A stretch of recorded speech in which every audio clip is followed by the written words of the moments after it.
Tukio lilipoanza nilikuwa nimetoka kidogo tu, nilienda kwa jirani kusaga karanga. Nikawacha wanangu wamekaa wawili hapa nyumbani.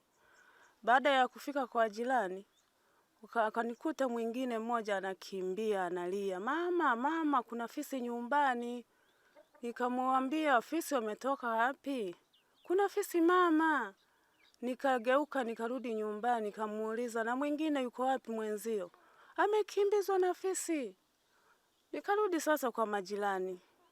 Nikawaambia, wakanisaidia majirani wema, walipiga kelele, watu walikuja hapa wengi kabisa.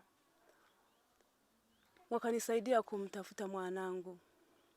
Tulipotoka kidogo tu tukakuta fisi wanaamla, wamembakiza mguu mmoja, mkono mmoja, vichwa wamevila, macho, kila kitu, yani amebakia fuvu tu ambalo halina nywele. Viongozi wa serikali walikuja hapa tu kuongelea masuala mengine tu ya hapa nyumbani. Kuja yule mwenyekiti tu wa kijiji.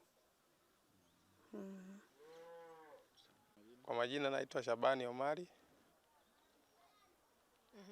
Mlipataje taarifa za tukio la mama hapa? Tulipata taarifa ilikuwa mida ya saa 1 kwamba kuna mtoto ameliwa fisi, tukaja kumuokoa yule mtoto. Tulipomuokoa pale, tukamhifadhi. Kama mimi ni jirani wa hii familia. Operesheni ambayo tulioanza sasa hivi kuwatafuta wanyama, walikuja maliasili kutoka wilayani. Wamekuja wamefanya operation ya kwanza wakakosa. Operation ya pili tukashirikisha na kikundi ambacho kinaitwa Wahuria. Wahuria ambao wamekuja kwenye kata hii ya Bunambiu kutoka kata ya Nyamainza wilayani Mwanza, mkoani Mwanza.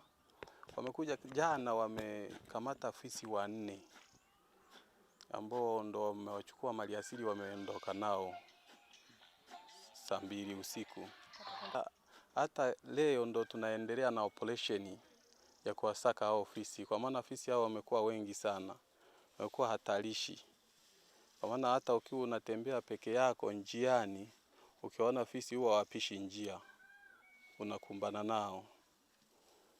Ndo kama sisi serikali ndo tumechukua tahadhari, wananchi tunawaambia kwamba wao wanatembea makundi.